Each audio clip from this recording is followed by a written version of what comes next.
Este é um trabalho voluntário, sem fins lucrativos, que oferece livros gravados em MP3 para aqueles que não têm condições de ler livros impressos.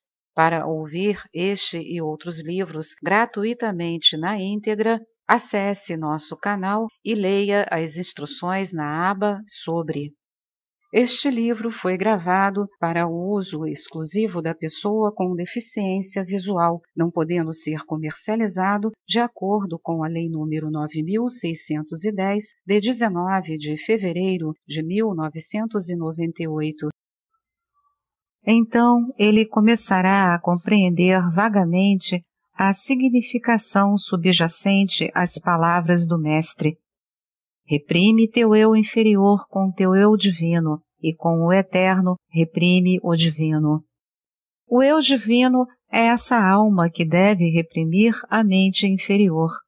Não obstante, para além da alma está o eterno, e em algum ponto do futuro, que está dentro do templo, esse eterno vai reprimir o divino nele, como o divino reprime seu eu inferior. Aos poucos, lentamente, ele aprende que deve ser o senhor de tudo o que está em torno e com o que a mente está relacionada de toda maneira. Chegará a um dos estágios, nesse pátio externo, onde as tentações sutis afluirão em redor, tentações que não tocam na natureza inferior, mas ousam levantar-se contra a superior, e se esforçam por usar a mente do aspirante para destruí-lo, tendo falhado no uso da natureza de desejo ou nas mais grosseiras tentações do corpo. Então sobrevêm aquelas tentações sutis que lançam o homem inferior em uma armadilha quando ele está subindo ao longo do difícil caminho, tentações do pensamento mundano aglomerando-se em redor dele por todos os lados. Ele deve, então, ter obtido elevado controle sobre as imagens mentais que ele próprio criou quando ainda não era capaz de se manter inabalável, sereno, tranquilo, entre todas aquelas hostes de pensamentos galopantes. Agora, tais pensamentos vêm ter com ele, vitalizados e reforçados, não mais pela mente fraca do homem do mundo inferior, mas com o tremendo impulso que tem algo da natureza das forças do plano espiritual. Eles vêm do lado escuro, não do lado branco, vêm daqueles que de bom grado matariam a alma, e não daqueles que desejariam ajudá-la. Atiram-se sobre ele com a energia nascida das poderosas forças do mal. Se ele não treinou a si mesmo para ser o senhor dentro dos limites da mente contra os mesquinhos ataques que lhe vêm ao encontro oriundos do mundo exterior, como poderá manter-se contra as hostes de Mara a perversa? Como pode atravessar aquele quarto estágio no pátio externo em torno do qual esses inimigos da alma estão se agrupando, estágio que recusa dar passagem a todo aquele que não esteja absolutamente em paz? Então surge aquela força que nasce da fixidez da mente que agora se fez tão forte que se pode fixar no que quiser e ali manter-se inabalável, seja qual for o turbilhão que possa existir em torno.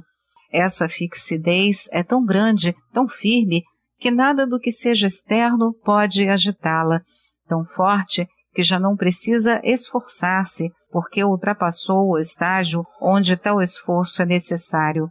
Quanto mais forte a alma, menor é o esforço em seu trabalho, mais dominante o seu poder e menos sente os assaltos provenientes do exterior. Isso ocorre quando aquele estágio da mente é alcançado, quando, ao invés de serem mortos, os pensamentos fenecem por si mesmos, quando alcançam o sacrário. A mente já não precisa matar, já não precisa ser morta. Fez-se limpa, obediente, pura. Esse é o resultado do início da mescla da mente e da alma. Não há mais necessidade de lutar, porque tudo quanto exigia a luta cai morto pelo recuo surgido do seu próprio golpe. Essa fixidez da mente é descrita como lâmpada colocada em local firme, onde vento algum pode bruxulear a sua chama.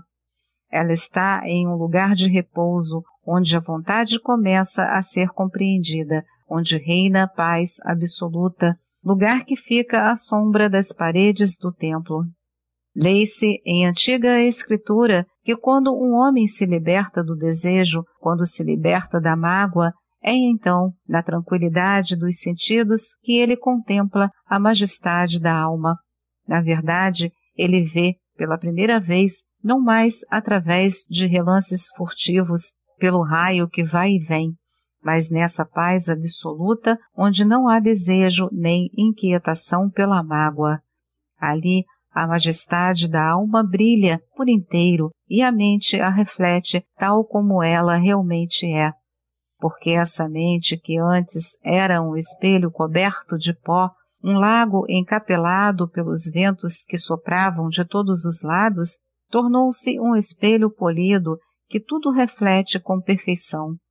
Tornou-se um lago que reproduz o que o céu e as montanhas lhe mostram, restituindo às árvores, às estrelas, conferindo aos céus uma imagem perfeita das mutações de cores.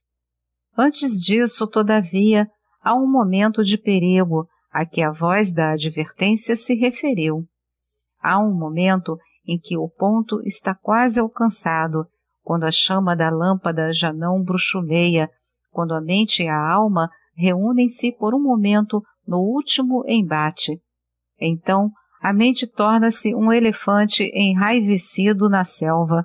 É o esforço final do inferior para sobrepujar o superior, sentindo os grilhões que estão sobre ele, esse levante da natureza inferior, da qual todos os livros de iniciação falam. Porque afirma-se que quando o candidato se aproxima da porta, um pouco antes de passar para o templo, todos os poderes da natureza se erguem contra ele, a fim de arrastá-lo para baixo. Todo o poder que está no mundo insurge-se contra ele. É a última força a ser sustentada, através da qual chega-se à conquista plena. Nos planos superiores, ainda há uma luta da qual esta é o reflexo. Em planos tão elevados que nem mesmo podemos fazer ideia a seu respeito e rumo aos quais o maior dos grandes encontrou seu caminho. Isso está simbolizado na última luta de Buda sob a árvore sagrada, onde lhe sobreveio a última iluminação que o tornou Buda. Todas as hostes reuniram-se à sua volta para essa última luta, a fim de ver se sua passagem podia ser bloqueada. Embora, sobre planos infinitamente inferiores, ocorra essa luta crucial na vida do discípulo que agora se aproxima do templo.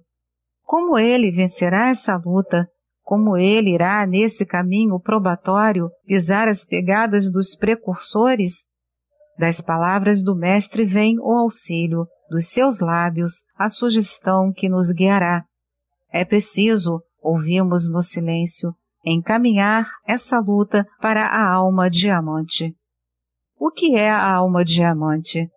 É a alma que está acima de todas as outras, a que realizou uma união com o verdadeiro eu, sem mácula ou falha em qualquer parte, translúcida, como o diamante é translúcido. Translúcida a luz do Logos que ela focaliza para os homens, através da qual a própria luz do Logos fulgura sobre os homens, tão puro é o diamante. É a alma que procuramos ver nos momentos da nossa mais elevada aspiração. Para subirmos em direção a ela, precisamos ter apenas um vislumbre da sua beleza, um toque do seu fogo, porque a alma cresce para cima, como a flor cresce voltada para a luz. E as forças que a atraem para o alto são as forças radiantes, nascidas dos fulgores oriundos da alma diamante, que se derramam sobre o que ela própria é, embora tão fraca e hesitante, e que a levam a subir com vigor divino, a fim de que se una consigo mesma. Quando o discípulo começa a entender, cresce nele a ideia do que significa o que se chama alma diamante, e compreende que nele próprio também aquela alma diamante deve ser reencarnada. Olha para o interior, tu és Buda. Aquela mente, como seu corpo, não é senão um instrumento para esse serviço. É quando, pela devoção, essas cordas da mente são afinadas, altamente submetidas à alma. A alma as torna afinadas pelo poder da devoção, e por isso sua mente se faz um instrumento musical, preparado para o toque do mestre, e daí todas as melodias do céu e da terra podem soar. Por fim, o discípulo coloca-se diante da porta e compreende que ele próprio encontrou ele próprio. A alma, que é ele próprio, está voltada para cima, para um ainda maior, com o qual ela se irá mesclar. Essa união vindoura tem lugar apenas no interior do templo. Colocando-se diante da porta, ele apenas uniu o ele próprio eterno ao seu eu perecível.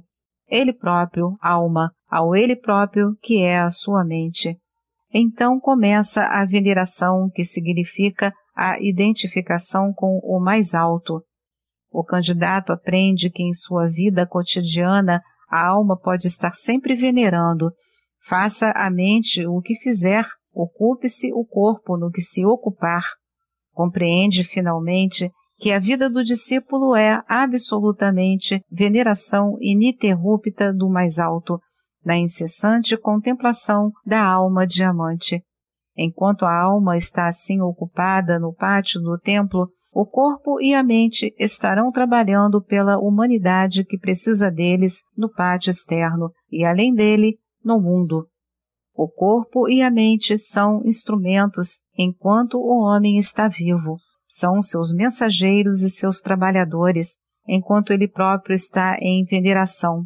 E então ele compreende a significação de, no céu, anjos contemplam a face do Pai. Porque a visão da alma Pai é uma visão ininterrupta. Nuvem alguma da terra pode obscurecê-la, nenhum trabalho da terra pode desfigurá-la. A alma está sempre em contemplação, enquanto a mente e o corpo estão trabalhando. Quando isso é alcançado, o limiar está sendo transposto, e do pátio externo a alma está entrando para o templo do seu Senhor. Esta é mais uma edição do canal Livros Falados Voz Humana. Que o bem, o bom e o belo se multipliquem em benefício das criaturas.